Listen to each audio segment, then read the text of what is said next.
दोस्तों, सुज़लॉन एनर्जी की बात करें तो स्टॉक के अंदर आज भी गिरावट देखने को मिली। लगातार सुज़लॉन का स्टॉक काफ़ी नीचे आ रहा है और इसकी वजह से जो इन्वेस्टर है उनको बहुत ज़बरदस्त टेंशन हो रही है, क्योंकि बहुत ही शानदार रिजल्ट रहा जो कल्पना से परे था इस बार रिजल्ट। जितने भी ब्रोकरेज हाउस थे उन्होंने अपना जो एस्टिमेट लगाया था उसके हिसाब से जो सुज़लॉन को प्रॉफिट है वो 200 करोड़ से लेके 250 करोड़ के आसपास होने की संभावना थी। कुछ ब्रोकरेज हाउस है जो कह रहे थे कि फ्लैट रह सकता है और किसी ने कहा था कि यहाँ पे कुछ जंप देखने को मिल सकता है, लेकिन बहुत ही कम। लेकिन पूरी उम्मीद से अलग कंपनी ने 1200 करोड़ का जबरदस्त प्रॉफिट बताया। उसमें ये बात अलग है कि 700 करोड़ का जो प्रॉफिट है वो इनका पुराना जो सेटलमेंट के हिसाब से है, लेकिन उसके बावजूद भी अगर आप देखें तो जो प्रॉफिट है वो कम से कम 500 करोड़ से ऊपर का बनता है। तो काफी जबरदस्त क्या फिर गिरावट की हो रही है, इसको समझने की कोशिश करेंगे इस वीडियो के माध्यम से। लेकिन फ्रेंड्स, उससे पहले अगर आप पहली बार हमारे चैनल पे आए तो चैनल को सब्सक्राइब कर दीजिए, एक बेल आइकॉन दबा दीजिए ताकि जब भी नया वीडियो बने पहला नोटिफिकेशन आपको मिले। वीडियो पसंद आए तो लाइक से जरूर कीजिए।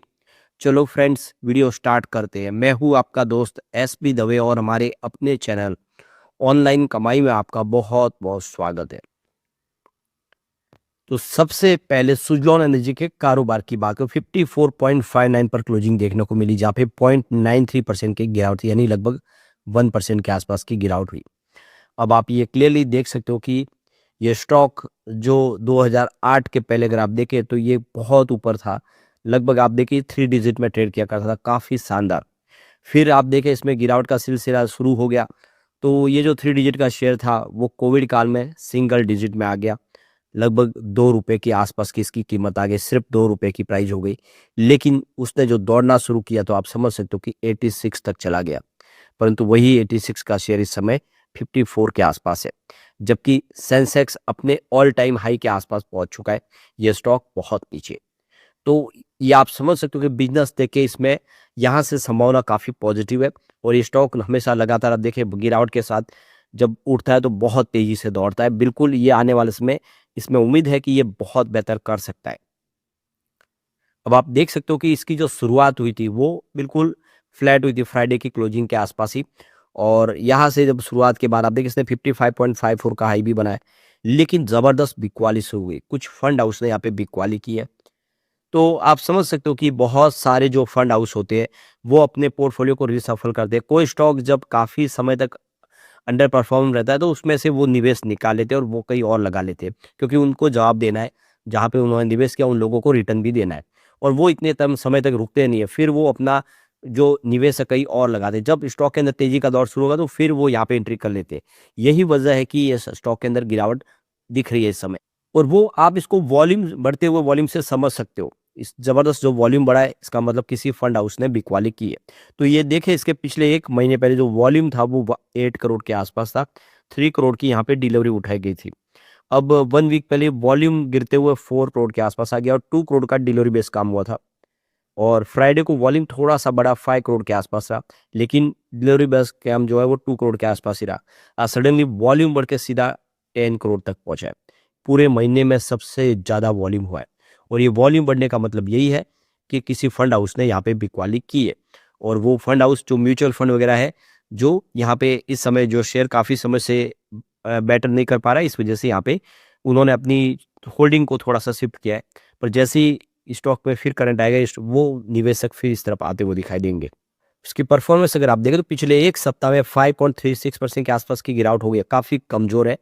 वैसे 1 मंथ के हिसाब से देखें तो 1.47% के आसपास की तेज़ी है, या यूँ कह सकते हैं पिछले 1 महीने में लगभग वहीं पर है। और 3 मंथ के हिसाब से यहाँ पे 4.91% है, लगभग 5% के आसपास की गिरावट हुई है।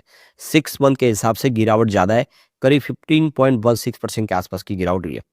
तो जिसने भी 5-6 महीने पहले इन्वेस्टमेंट किया है स्टॉक के अंदर, उसको नुकसान हो रहा है स्टॉक के अंदर।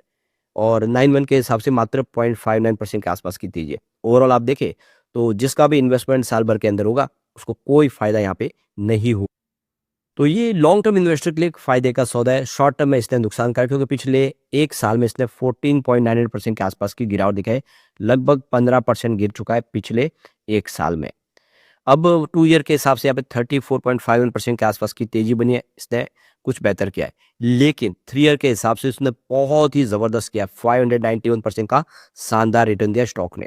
जबकि यहाँ पे अगर बात करें 4 ईयर की तो 755% का ज़बरदस्त रिटर्न दिया है और पिछले 5 सालों में 1601% का बम्पर रिटर्न दिया है। तो अगर आप इसका पिछला ट्रैक रिकॉर्ड देखेंगे तो ये स्टॉक वाक़ई में जैसे ही मौका लगेगा ज़ोर से दौड़ता हुआ दिखाई देगा और काफ़ी बेहतर गया है। तो चिंता की बात नहीं है क्योंकि यहाँ पे आप समझ सकते हो इसका बिज़नेस मॉडल अच्छा है, कंपनी की ऑर्डर बुक अच्छी है, कंपनी कर्ज मुक्त हो चुकी है। ऐसे में इसको स्टॉक के अंदर संभावना काफ़ी पॉजिटिव दिखाई दे रही है। अब कंपनी के रेवेन्यू की अगर आप बात करेंगे तो समझ में आपको आ जाएगा कि बिज़नेस कितना तेज़ी से बढ़ा है। 2021 की बात कर ले तो इनका जो यहाँ पे टोटल रेवेन्यू था वो 3345 करोड़ के आसपास था। अब वो तेज़ी से बढ़ते हुए 2025 में 10,889 करोड़ तक पहुँच गया। बहुत ही बेहतर, एक ज़बरदस्त जंप। तो ये जो रेवेन्यू है, तो 3-4 सालों में देख सकते हो कि दुगुना नहीं बल्कि 3 गुना से ज़्यादा बढ़ा है। इसका मतलब कंपनी का बिज़नेस लगातार ग्रो कर रहा है। अब अगर हम बात करें प्रॉफ़िट की, 2021 में 100 करोड़ के आसपास का प्रॉफ़िट था। लेकिन 2022 में कंपनी लॉस में आ गई थी। आप देख सकते हो कि 166 करोड़ का लॉस हुआ। 2023 कंपनी के लिए काफ़ी शानदार था जब 2887 करोड़ का प्रॉफ़िट हुआ था। इस प्रॉफ़िट में अदर इनकम जुड़ी हुई थी, आपको समझना चाहिए। 2024 में इसका जो ओरिजिनल प्रॉफ़िट देखने को मिला वो है 660 करोड़ के आसपास। परंतु 2025 में प्रॉफ़िट बढ़कर सीधा 2071 करोड़ तक पहुँच गया। तो जो 2021 में कंपनी का प्रॉफ़िट 100 करोड़ के आसपास था, वो 2000 करोड़ तक पहुँच गया। कई गुना बढ़ा है प्रॉफ़िट। ये आंकड़े वाक़ई इशारा करें कि ये कंपनी बहुत बेहतर कर सकती है क्योंकि इसका बिज़नेस बहुत शानदार है।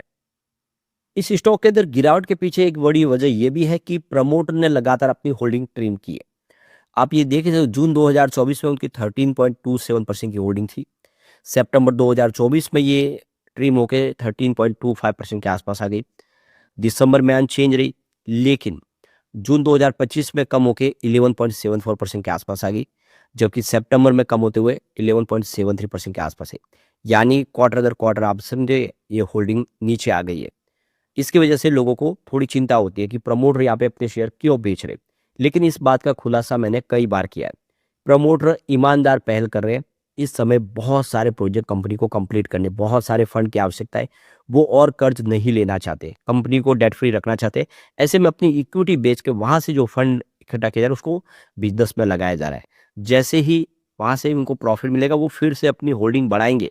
तो इतनी चिंता की बात नहीं है। ये सारा का सारा सब पारदर्शी तरीके से कंपनी काम कर रही है और मेक इन इंडिया के तहत ही कंपनी प्रोडक्ट बना रही है, इसलिए सरकार का भी सपोर्ट मिल रहा है। कंपनी के प्रोजेक्ट की बात करें यहाँ पे देखिए एनटीपीसी ग्रीन की तरफ से इनको 1166 मेगावाट का बहुत बड़ा प्रोजेक्ट मिला है। ये इन्होंने टेंडर के माध्यम से प्राप्त किया है, जिसमें 370 एस 144 विंड टर्बाइन इंस्टॉल करने हैं और ये जो पूरा कमीशनिंग होगा प्रोजेक्ट दिसंबर 2025 से लेकर फरवरी 2026 के बीच में होने की उम्मीद है।